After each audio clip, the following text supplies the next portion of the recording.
By the way, was it you or Roy who planted the story about Hasan in the New Yorker? If it was anyone, it'd be me. So I texted Hasan last night. What do you have any questions for Ronny? He had two. Our mutual friend Hasan Minhaj. Ronny's really good at comedy because he's so good at complaining. That's his natural demeanor and voice cadence. But when he's trying to be sincere, it sounds like he's trolling you. As a fun game, ask him to compliment you or give you advice. It will sound like he's making fun of you. Per Hasan, Okay. compliment me, Okay. but be sincere. Right. You have this pretty unique fashion sense that it's not bad, but you also don't look super stylish. You know what I mean? But you don't look not stylish.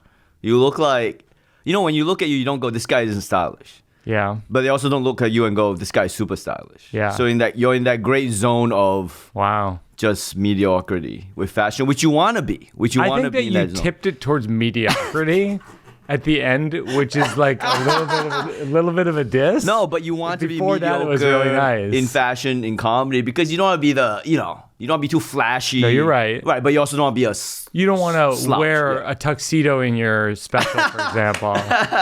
That's what makes it special. That's But really- you don't want to wear a tux to, I love that you did that, by the way. Oh, thanks. That tux, I was trying to get a handle on like what kind of tux that is, because it's like a white tux in your recent special. Is it like a tux you'd wear to a wedding, or like what was the idea? Is like evening wear?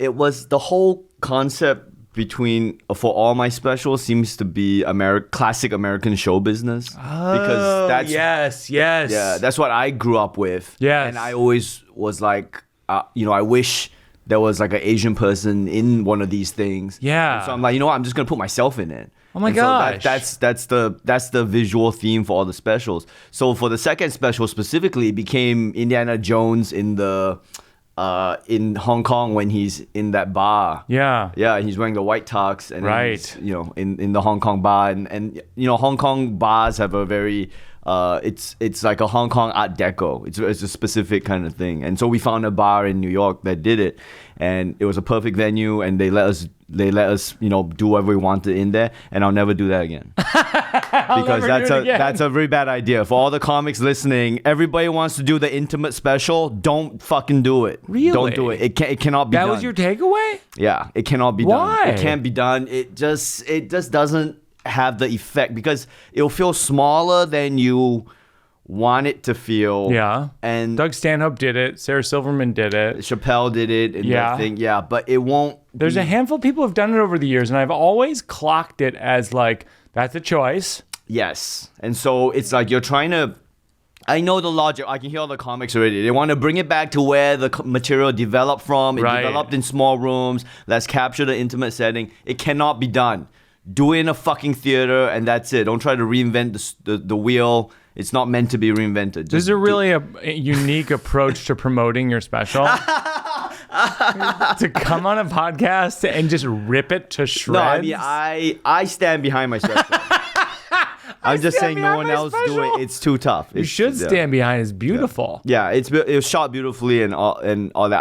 I think I should have done it in a bigger theater. And it's real. And then here's Hasan's other question. You should ask Ronny why he's now picking up Brazilian jiu-jitsu at age 38. Is it a midlife crisis? Damn, you got the inside info. I know. From my sworn enemy. I got the good stuff. And he's got he knows all my crap. By the way, was it you or Roy who planted the story about Hasan in the New Yorker? If it was anyone, it'd be me. But no, I don't know if we can even talk about it. Was he on? I think we're gonna talk about it. Yeah, he was. Oh yeah, that's right. He's my friend. I mean, I think Hasan's great. I think he got a bad deal. Yeah, I think he got a bad deal. I think when he went on, when it was going down, I was actually in Australia doing shows, and so I was just like, this isn't gonna stick. That's what I thought. Yeah. I was in London. Yeah. Jimmy Carr, who's on this podcast, Yes. said to me, he goes, this article came out about your friend Hasan. you should give him a call. Right. And I was like, really? Right. Like, I skimmed the article. I didn't think he was like, yeah, just give him a call. Right. Like, just to show support or whatever. And then I did, and I was like, oh, wow. I mean, the world is like in collapse. Yeah, and we had to report on this. And then we're like, these weird. jokes don't line up with these jokes. I know. It's very weird to it's very weird to fact check comedy. That's so weird. It's bizarre. When news came out, I was laughing at Hasan as I do all the time anyway. But mainly I was laughing because I was like, oh, this isn't gonna stick, you know. And because the truth is, like, if you ask, even now we're in Brooklyn, which is probably a Hasan stronghold, I guess. Sure. Like, if he was gonna get elected, this would be like a solid Hasan for sure, neighborhood. If we go on the street right now, I doubt that two people will even know what we're talking about. Nobody knows. That's what I mean. Nobody knows, but everybody it's knows. So insular. But it's such a weird thing. So that was my response to him. Was that, like, I'm in Australia right now, dude. I promise you, no one here gives a fuck about anything you're upset about, whatever it is, you know. My take on it was like, when you stop being funny is when people will notice. Right. You know what I mean? Right, like, right. all of a sudden, if he had a terrible special, right. people would be like, what's up with that? Right. That is interesting, isn't it? That I was talking to someone else about that, like, when for musicians or something, where it's like, what's that one special where it, you know, you feel like they kind of like went down a little bit. Right, they lost it. Yeah. It's kind of scary how quickly that can happen, I guess. Yeah. You and Hasan burn each other a lot. Has he ever, like, for example, you told him that he didn't get invited to Dave Chappelle's summer camp because Dave doesn't like comedians. No, let me. PowerPoint. Oh, you want to do this right now? We can do. We can talk about Hasan right now. Yeah. Okay, so Hasan, he calls me during the pandemic, and we're talking, and I go like, "Oh, hey, Dave Chappelle invited me to Ohio to do the cornfields, which is kind of like the comedian all-star game." And Hasan's like, "Oh, that's cool." This is what Hasan says. He brought this out, this fair game. That Hasan goes like, "Oh, okay. Hey, can I go?" And I'm like, hey, I don't know, man. It's not really my cornfield. It's not my cornfield. It's not really my cornfield, and it's kind of like you have to be invited. You can't just say you want to show up. And then Hasan's like, "Oh, okay, well, do you think if I message Dave, he'll let me come?" And I'm like, "Yeah, maybe. You're Hasan. Yeah, I'm sure he would. Yeah, but I can't. There's no plus, right? There's no plus. Ronny, 15 minutes plus one. I can't bring a plus one to perform with me." So I was just like, damn, like, what, either he's so deluded as he is that he thinks he can just walk into the cornfields of Chappelle's and just go on stage, like, drop in on Chappelle's cornfields, or he thinks that I have the clout to, like, invite people into that thing. But I was like, I didn't even know.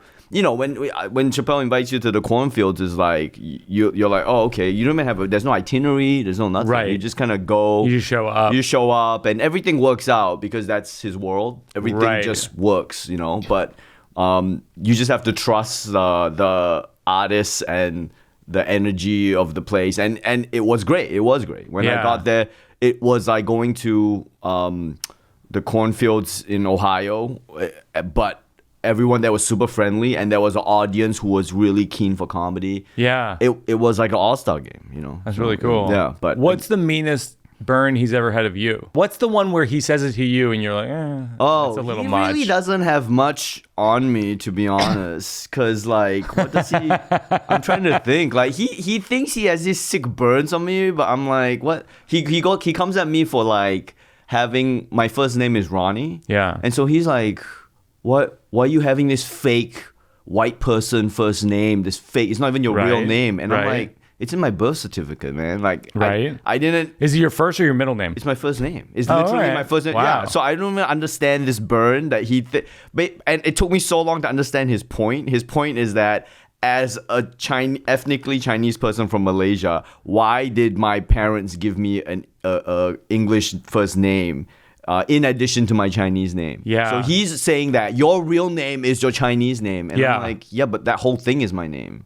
So you gotta ask him what this burn is, because he's accusing me of I guess, westernizing my name, but it's in my birth cert. It's your name. Yeah, it's my name. So what that was one of the things I love about your special is like you go into like the British sort of imperialism history of the Malaysian stuff. Oh yeah, thanks. Which I feel so ignorant. I didn't know that. No, that's cool. And you make fun of people like me who don't know that. Yeah, but I also think like I don't know, I don't know minor league baseball. I don't know Mexican drug cartels. Like I think minor league baseball and Mexican drug cartels. I'm just saying, are like, not things I know either. Yeah, but I also don't know that. Okay, well then that you should be more ashamed of that, knowing that, because that's in your wheelhouse.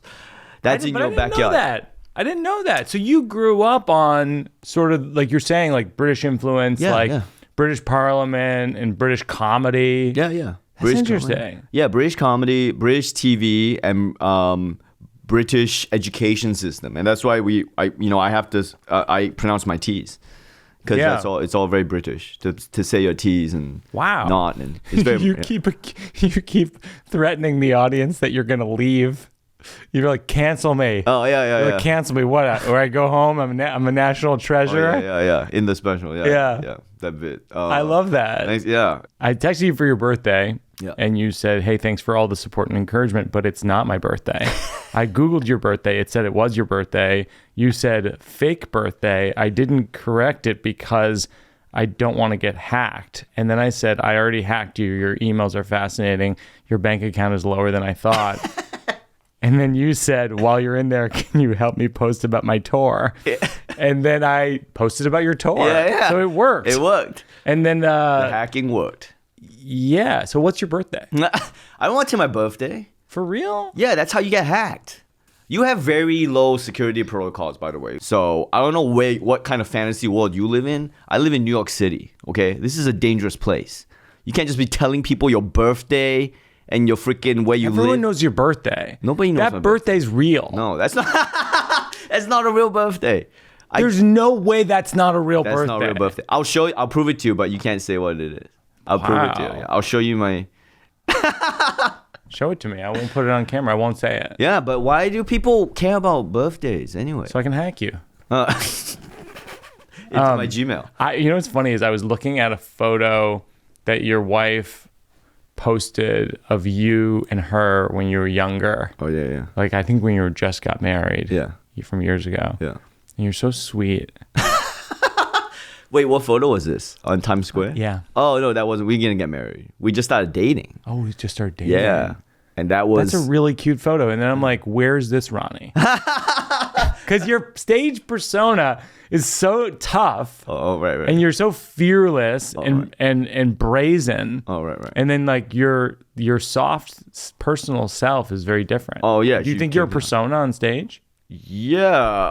I think we're multitudes, right? We all we're multitudes, sure. But that was that photo was cool because for me, that first date was also my secret. Like I'm gonna go check out the New York comedy scene because that was my first time in New York. And it was? Yeah. My first time. Me and my wife met in Australia. Right. We were in law school in Australia when we came to New York on a holiday, and I went to Times Square, and someone in Times Square came up to me and was like, "Hey, do you want to go see comedy?" And I was like, "Yeah, I do actually." And they're like, "Okay, so Dangerfields tonight. We're filming a Comedy Central special right here. Do you know this guy? Is it Charlie Murphy?" I'm like, yeah, I know Charlie Murphy. Do you know this guy? I'm like, no, I don't know. Do you know this dude? No. This guy? No. Anyway, all these people are going to be taping a Comedy Central special tonight at Dangerfields. And I'm like, oh, cool. And so I bought 2 tickets and I went to Dangerfields. None of those people were on. No one was taping anything. Unbelievable. But joke's on them because I wanted to go anyway. So That's they so didn't cool. scam me. I actually got the better of them. What a sweet story. Yeah, it was great. It's funny that you met your wife at law school. Yeah. Because I feel like you do have kind of a legalistic approach to jokes.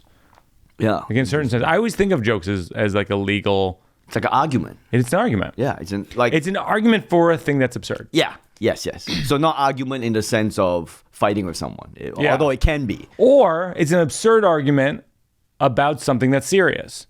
Yes. It's like what, but Yes. most comedy I think falls into like one of those two categories. Yeah, and you build it the same way because the same way you would build an argument in court in terms of like you set your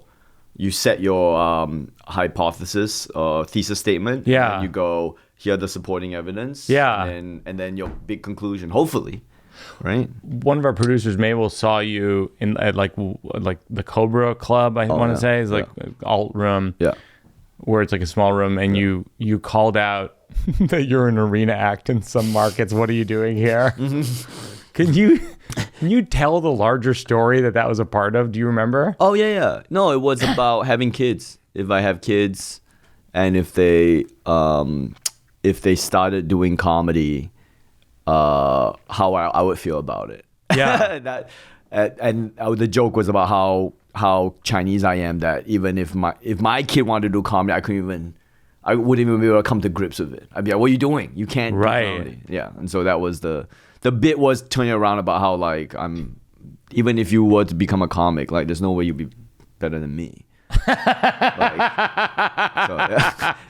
I love that. Yeah. So that was There's no way you'd be better than me. Yeah. When you did the race, there's a hilarious bit in your new special where you basically tempt the audience to start a race war by saying, what's the worst race? Everyone say it at the same time. Right. And you're literally like, say a color, you know. Yeah. And then I would describe it as no one really says it in the special, or maybe it's muddled. Right. Was it ever clear? Yes. It got pretty clear on the road. On tour, people would shout out. Yeah. And would it be their own race or a different race? It's usually too dark to tell, but I would think the only socially acceptable answer would be your own race. So a lot of the time you would hear colors and you'd be like, I'm pretty sure that was your own race. Right. But sometimes it wouldn't be. Right. Sometimes some people would be like, what's the worst race? And some people would be like, Chinese Malaysians. Right. And I'm like, right. I was like, oh, well, that guy's clearly not Chinese Malaysian. Because no one Chinese Malaysian will even say Chinese Malaysian. Right. So they were just trying to come at me with it. Right. So that was like a heckle of sorts. It's a heckle, right. Yeah. But to be fair, I'm inviting the answers. And then one time at the cellar, someone yelled, Jews. And I was like, that guy better be Jewish because... He shouted Jews? Yeah, he shouted Jews in the cellar. And I got really upset on stage and I just said like, well, that guy's a fucking ass. Whoever that was, that's a fucking asshole. I said, because the joke ends with like, if you said anything, you're the worst 10% of your race. Right. And then when that happened at cellar, I said, especially that fucking guy, that guy's the worst, you know. And then after I left stage, I realized like, oh, maybe that guy was Jewish, which would have made the whole thing okay. But I wasn't sure. Anyway, it's playing with dynamite a little bit. How did you come up with that as a bit? How did you arrive at that? Just being an awful person. I think this was at the just to give context. Ronny in his comedy special, which I love, says, "Everybody, what's the worst race?" And everybody shouted out at the same time. And you really do tempt the audience to do this. Yeah. I get them to shout out the worst race. I think it was actually at the Comedy All-Star game in the Ohio cornfields. Really? Where I figured out that you could do that because like I've been to a lot of countries and there's terrible people everywhere.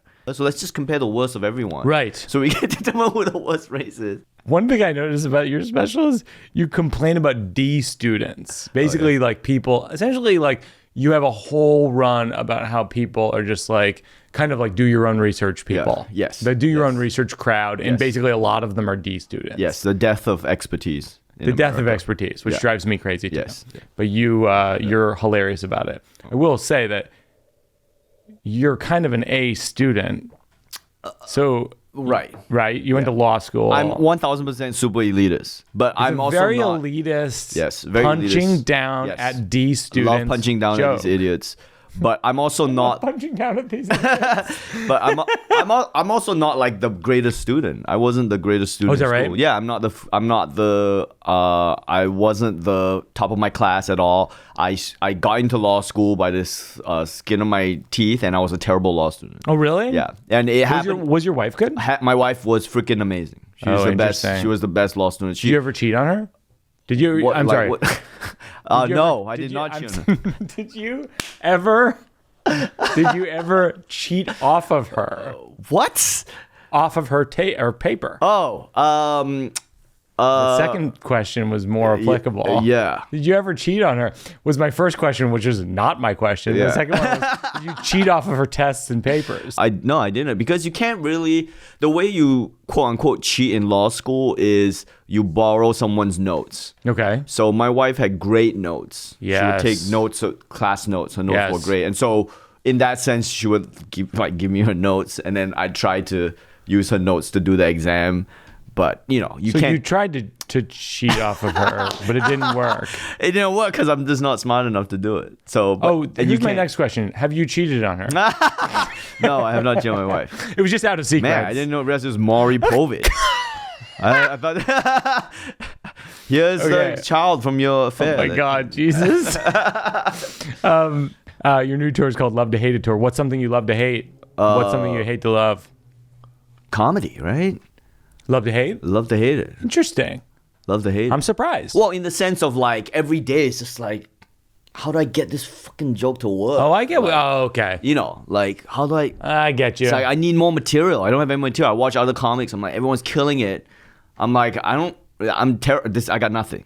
I got nothing here. And then you're I just can't the whole. tell you how cathartic it is for me to hear you say that. Because I feel like that all the time. You came with But with the whole notice board of jokes behind Yeah. you that you're trying to. You got so many. You can't even fit it on the board. That's how many you got. And It's true, but they're not all good, and they're not a lot. Most of them aren't good, really. And you're a comic who, when I'm back to back with you at the Comedy Cellar, I'm just like in awe of how much new material you have. And so to hear you say that it drives you crazy, like that's actually makes me feel better. That's the best thing that's happened in my day so far.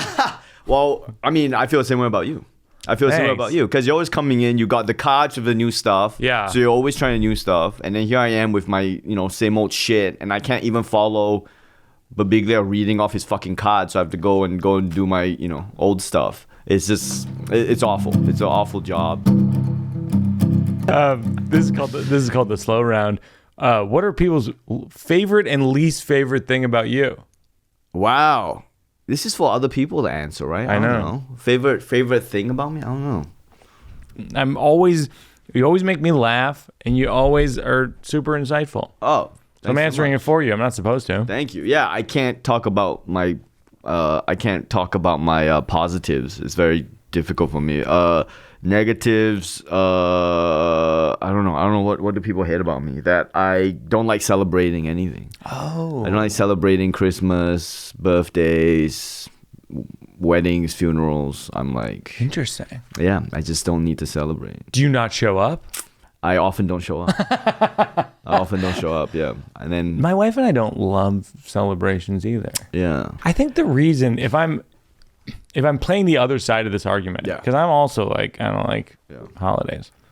If I'm playing the other side of this argument, it's almost like in sports, it's like a makeup call. It's like a referee who botches a bunch of calls. And then they're like offsides, and you're like, it wasn't offsides. Right. Yeah, I'm trying to keep it even around. Right, here. right, You know what I right, mean? right, That's what holidays are in a way.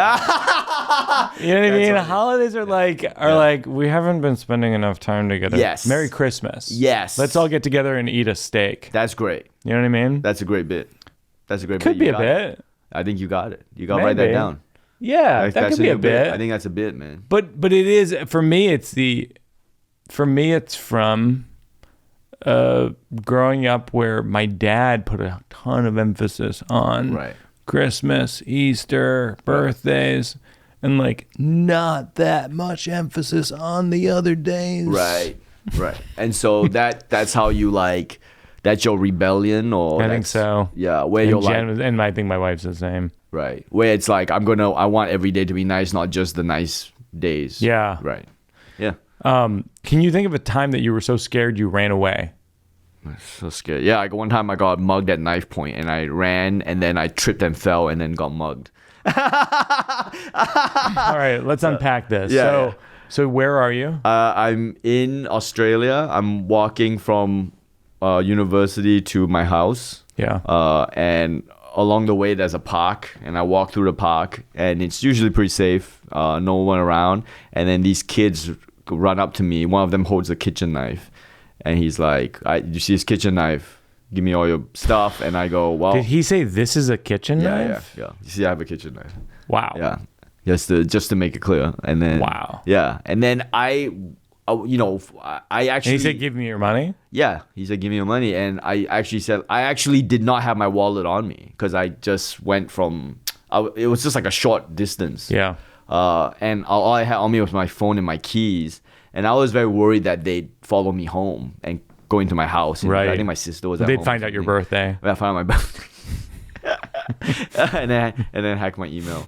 And so I just gave them my phone. I said, all I have is this phone. You can take it. And they took the phone and then they rode off. Yeah. Oh, jeez. But when they came at me the first time, I actually spider sensed it and then I just ran. Oh, yeah. interesting. But then I tripped and fell because I was wearing like flip flops. What's a time that you remember feeling pure joy? Pure joy. Yeah. I think getting past the cellar was pretty fun. Oh. Yeah. Was it the first time you auditioned? Yes. Did you already have the Daily Show? Yes, at the Daily Show. Wow. Yeah. And who recommended you, Hasan? No, not Hasan. If anything, I think I recommended Hasan to the cellar.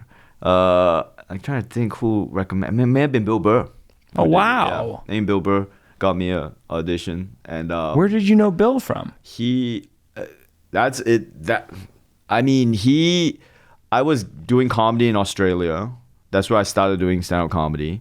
One day, I get this Facebook message from Bill Burr Facebook account, but his profile picture is a car because he's Bill Burr. So you don't know who it is, and it and the message comes into my fan page, and it goes like, "Hey, Ronny, it's Bill Burr here. I just saw you 5 minutes. It was great. Love. I saw you on JFL. Was great. Would love to work with you someday. See you around." And I was like, "There's no way this is Bill Burr. This is like 2012 or 20. Yeah, this is on 2012." And I'm like, "There's no way this is actually Bill Burr. He's not messaging me on Facebook pages."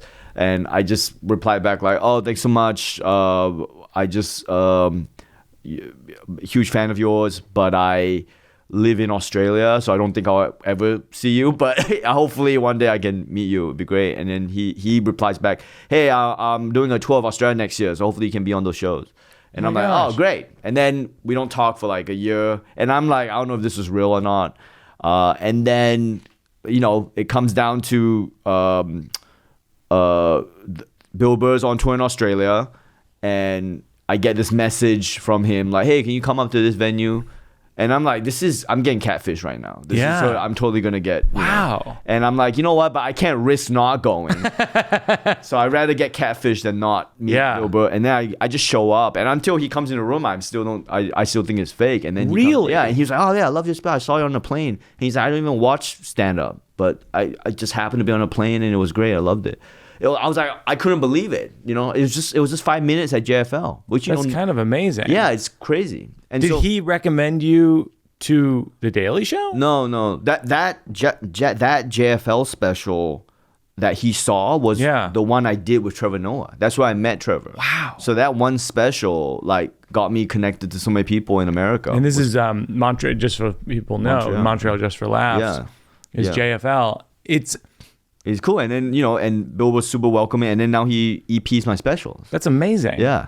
Yeah. So he was great. Great story. Yeah, it was great. And no one can believe it. And it just goes to show, what, I don't know, what, you just need someone to believe in you sometimes. So I think that's one of the takeaways. The other one is you put it out into the universe. And someone was watching. Yeah. Who had a lot of clout. Yeah. And like that I feel like that often with comedians and artists I admire, a lot of it's taking a lot of swings. Right. It's just trying. Yeah, taking swings and being ready. Right? Yeah. Being ready because you did all the work before. So when you did it, you're not doing the material for the first time at just a laugh. Yeah. You took it seriously, you worked on it, and you put something good out there, and then hopefully people like it. Great. Yeah. So, I can't remember what the question was.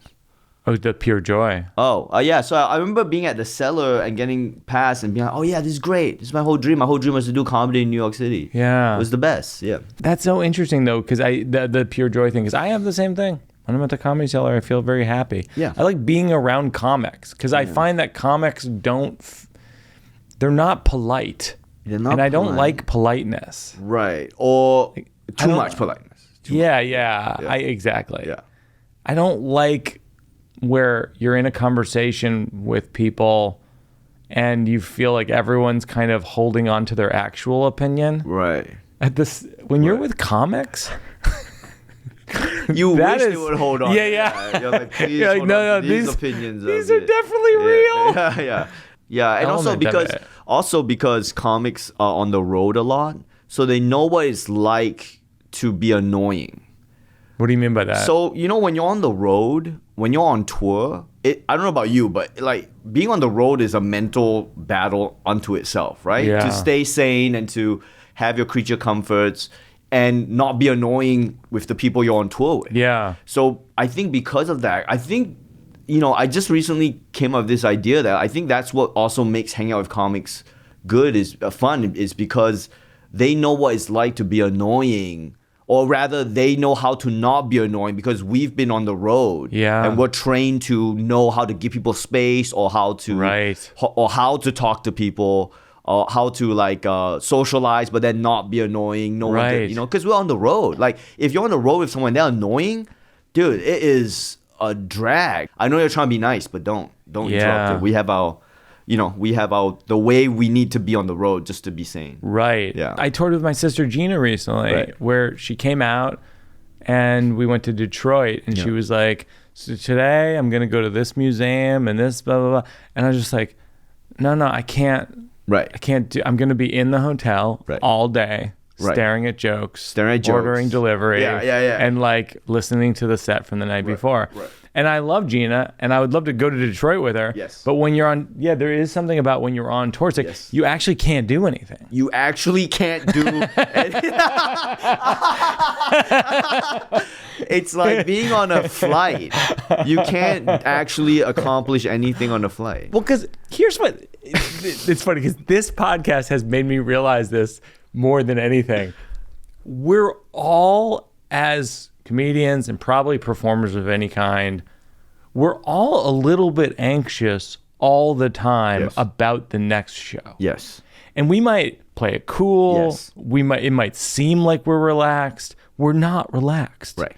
We're thinking like, oh my God, at 7:00 tonight, 1,000 people are going to show up. And they're going to 7:00 in a week. Later in the week. They're going to show up and they're going to want me to kill for an hour. And if I don't, then I'm going to have hell to pay. Yeah. And it's very hard to be a regular person in the world when you carry that much anxiety. Right? Yeah.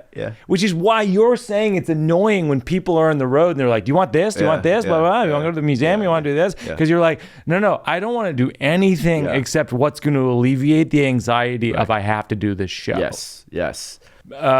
What's the best piece of advice anyone's given you that you used? Wow, that's tough. I get tons of great advice. I think for me personally, I think there was a really good one where someone told me the sound guy at the Comedy Store in Sydney, who was a musician, is a musician. He told me like being professional is being able to be critical about yourself without getting emotional. And I think about that a lot of times because sometimes you get too insecure or you get too angry over something and you're like, oh, if you're professional, you can point out what's wrong without getting too emotional about it. Yeah, I think that's such a great piece of advice. Yeah. It's one of the ways that my director Seth Barrish, who directs all my shows, the way he puts it is, he doesn't say like that bit's good, that bit's bad, that story's good, that story's bad. He just goes like, what I get from that is this. What I get from it is that you checked into the hotel and you had a dream and you jumped out of bed and you realized you were sleepwalking. Like, and when he echoes it back to me, I'm like, oh, that's actually not what I meant to convey. Right. And that's like a kind of emotionless way Yeah. to kind of talk through ideas. Right. But But it also sounds like you're very sensitive and people need to walk on eggshells around. That's what it is. Yeah. Is there a song that makes you cry? A song that makes me cry. I don't think so. No? I don't think so. Really? Yeah. Oh, well, that would be. Do you listen to a lot of music? Yeah. Nothing that makes you cry. I don't think nothing makes me cry. I could Wow. be wrong. I can't think of anything off the top of my head. Huh. Yeah. You get emotionally listen to music? I don't know. I don't think so. Happy is an emotion, right? I get happy. I'm gonna deliver this to Hasan as a burn for you. Yeah, I don't know. He has a lot that make him cry. Oh, Hasan? Oh yeah. Yeah, but that dude is.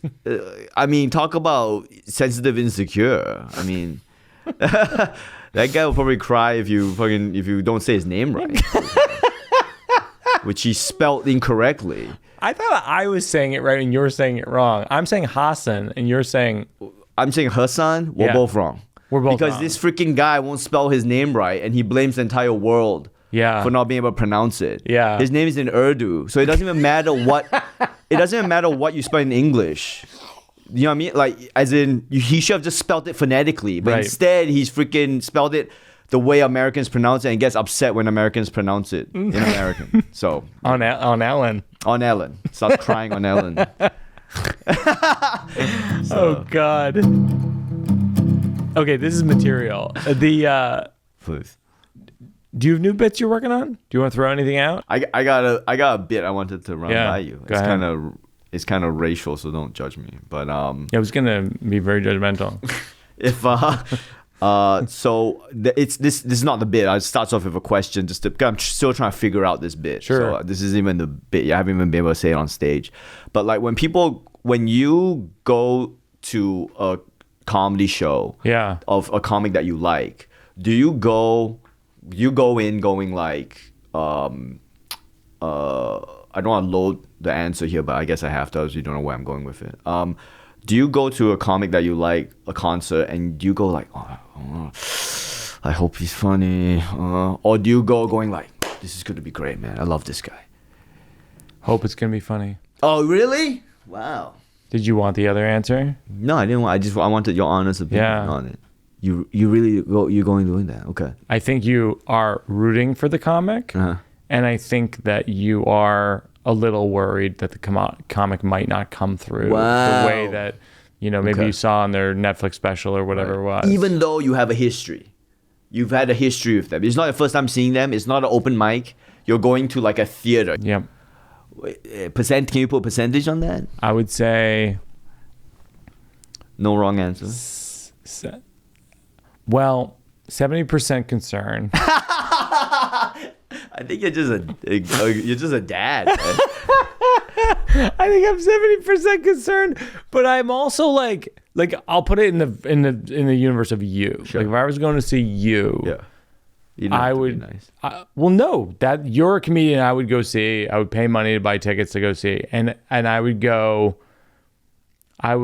Sort of. I hope he has it tonight. Right. Kind of thing. Right. Kind of when you're watching a baseball game. Hope he has a good show. Hope he's I hope he's throwing good pitches tonight. Right. And it's like, yeah, that's where how I come into it. Okay. Because I know what you can do at your best, and so I'll be like, oh, I hope it's that. Oh, okay. Thank you. That's okay. So the bit I'm trying to write is this idea that I find like Chinese people, they don't have a lot of experience with like live comedy. They don't go out. So a lot of my people come to my shows are going to comedy for the first time. Okay. A lot of the time. They're like first time like live comedy. First time going to stand-up shows. So I in America. Yeah, in America. Yeah, Chinese Americans. Yeah, or even more so back in Asia. Back in Singapore and Malaysia. Yeah. But like in America, I still get, my last tour was more, obviously, I think hopefully maybe this will be less so, but like people who come out for the first time, never even been to a live comedy before. Yeah. Their idea of comedy is maybe they've seen clips on TikTok, Sure. and so they're coming out.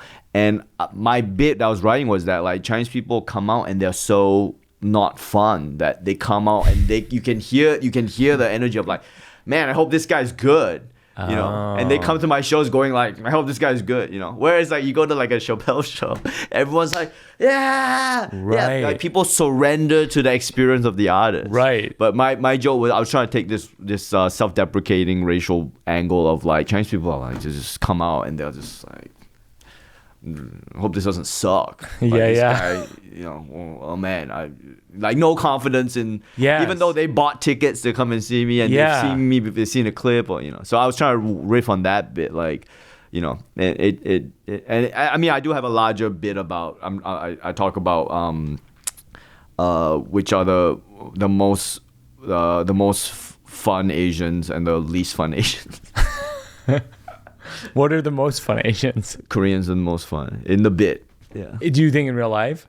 I think there's something to it. I think my whole thing was about talking about from the angle of live performing is that like every race of people knows how to have a good time when they go out. Yeah. When you go out, you have to commit to the night out. You commit and then you surrender to the experience, right? Yeah. You go like whatever happens because I'm out now. I'm out. Yeah. And then you go there, you're like rooting for the night out. Right. And then whatever happens, you go home and you're like, that was an adventure. Right. That like the journey was the night out. Right. But with Chinese people, when they come out, it's like everyone here now works for me.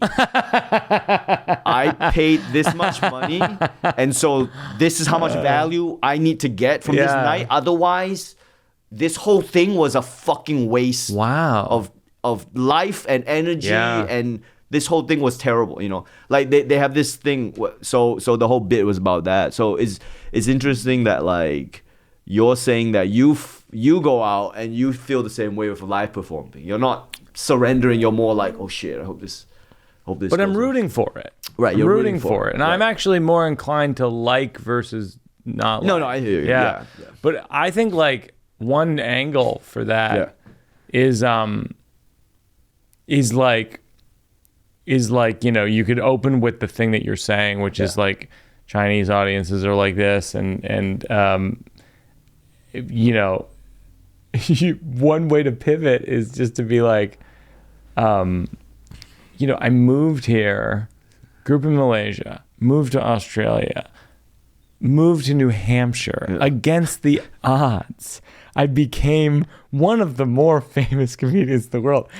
And then I have to have Chinese audience members. Yeah. You know what I mean? Like I got the worst audience members. Right. How did I get stuck with the worst audience members? Do you know how hard it was to get where I am? Right. And I feel like your indignance that's so funny when you do it would really play. Yeah. Well, I think that's the dynamic that's happening is that like I'm kind of crapping on the crowd that came out. Yes. But in a way where they're like, yeah, we were worried.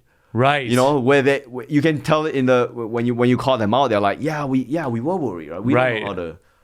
I thought that's what you're supposed to do. Right. I thought you're supposed to come out and worry about. Maybe you could scold them and just be like, I need you to root for me. Yeah, I do that. You do that. Yeah. Okay. No, not in so much words, but yeah, at the start I go, I kind of thank everyone for coming except for the Asians. Because I'm like, you guys should have come. You were always supposed to come to this. Like, this is your responsibility. Yeah.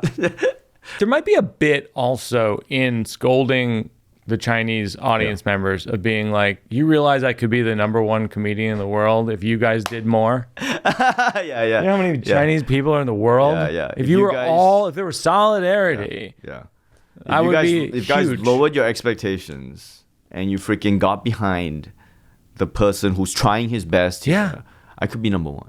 Yeah, it's on you. I'm as good as anybody. Right. I'm funnier than the other comics. The only thing holding me back is you. Guys. It's you. You guys. Yeah. Yeah. And you could be like, And I apologize for calling out the people who showed up to the show tonight. Because in fairness, you did do your part. Yeah, you did show up. But you got to show up with the right attitude. Yeah, you got to show up with the right attitude. Just buy a ticket and think that's your duty. You got to buy a ticket, you got to come, and you got to be happy, you got to root for me, and then you got to be positive. The journey doesn't end on the Ticketmaster website. Yeah.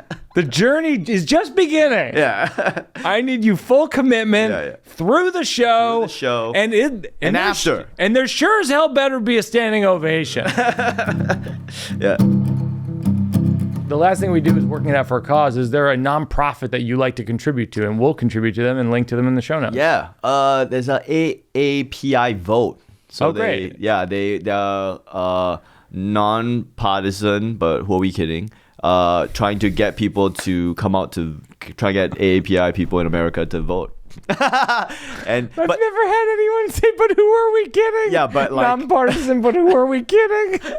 But like they all their marketing is very nonpartisan. So in that sense, it's easy to share. So that's APIA vote.org. Yeah. So we'll contribute to them. We'll link to them in the show notes. Thank you so much.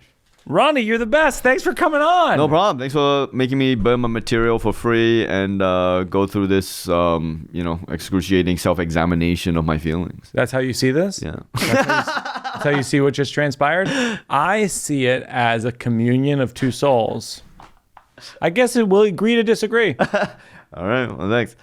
It would make sense that you would end on that because the opening line of your special is, "There are too many podcasts." All right, Ronny Chieng. Hey, thanks so much.